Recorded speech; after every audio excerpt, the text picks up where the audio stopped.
so awesome. It's going to be the best video in the world. Everybody's going to be so excited to see it. First video is just going to be a little short one, right? How do people do this? It's like a nightmare. So now it's time to just wing it, I guess.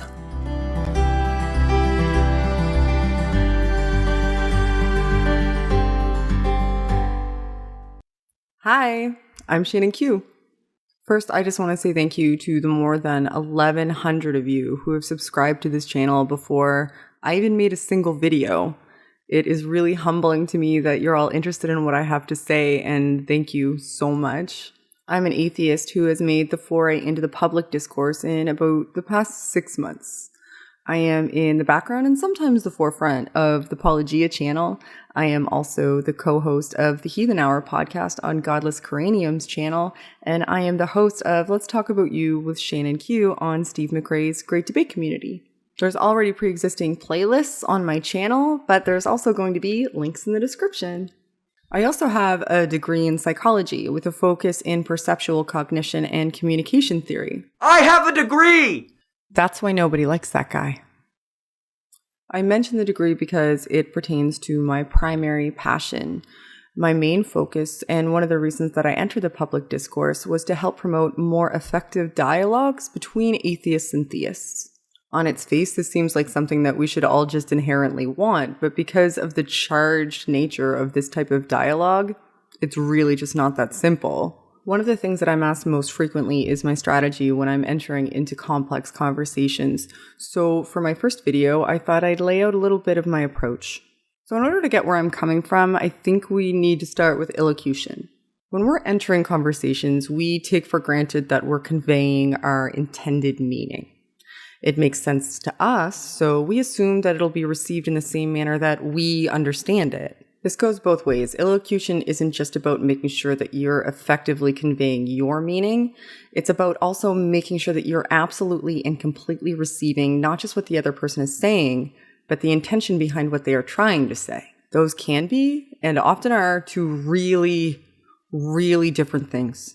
But you might say to me, how do you do that when the person that you're trying to converse with is saying something so ridiculous and so ludicrous that it's incredibly difficult to even attempt to take it seriously? That's a good point, but I'd say this. Then why are you in the conversation? If you're in a conversation because it's your intent to just prove that you're smarter than the person you're engaging with, then this type of dialogue isn't for you. But if you're in the conversation because you want to understand or educate or model or persuade, then it's a good idea to develop some really effective strategies. This is where understanding your partner comes into play.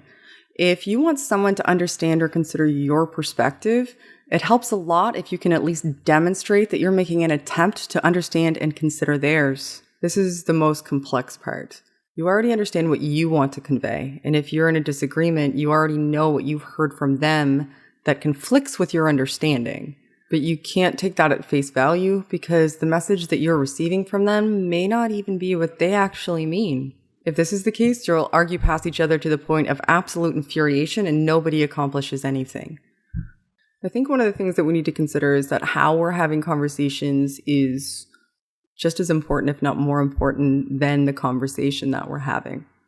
When you're engaging with somebody, you're engaging not just with their ideas, you're engaging with them. You're engaging with an individual. You're talking to a person. That person has feelings, and those feelings are going to sway how they engage back with you. We all know that there's certain types of behaviors that are going to elicit a certain type of reaction from another person. We use those in conversations all the time. We say things that will enrage somebody because we want to get an emotive reaction from them. These are not good strategies when you're going into a dialogue that's important to you. When you're going into a dialogue with the motivation of either persuading somebody, finding out more about their position, or getting a better understanding of their position. Your intent going into a conversation can be felt by the person that you're engaging with. You need to make sure that that intent is an honest one. Now, I've entered many complex dialogues. I like to refer to them as complex because that's what they are. They're not difficult dialogues to have if you can approach them with a measured perspective. I've been asked before, how are you so patient? It's not about patience. I'm dealing with an emotionally charged issue. The person that I'm engaging with doesn't know me. They're not engaging with me emotionally. We're engaging about an emotional idea. Because we're engaging about an emotional idea, something that they're invested in, something that holds a part of them. In order to be effective, I need to understand the fact that these things are going to be taken personally and be measured in my responses and understand that it's going to elicit that type of reaction.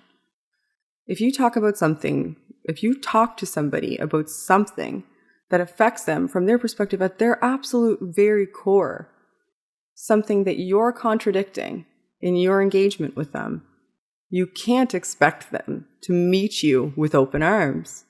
And if you counter that resistance with even more resistance, the dialogue stops.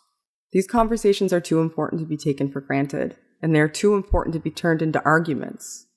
So I'm going to implore you, when you're entering into these types of dialogues, take these things into consideration. Understand that they're emotionally charged. Understand that the person that you're talking to is only going to react to you and measure to the way you react to them.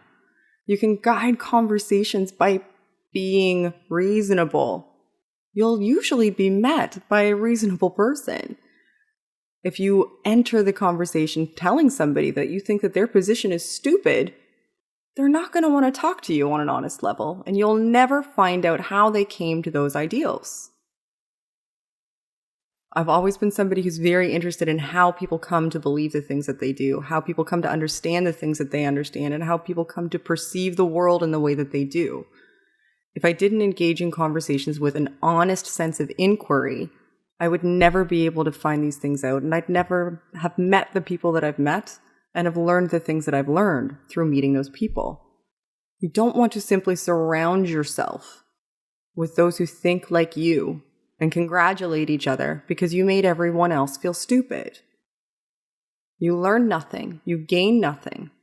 If you enter into a conversation with the mindset that you want to win this conversation, you're opening yourself up to nothing. You allow your own perceptions to go without being challenged. And if your perceptions can't be challenged, why are you challenging anybody else's? It's why it's important to find out where people come from, how they came to their decisions. Most people are reasonable. They came to their decisions for a reason.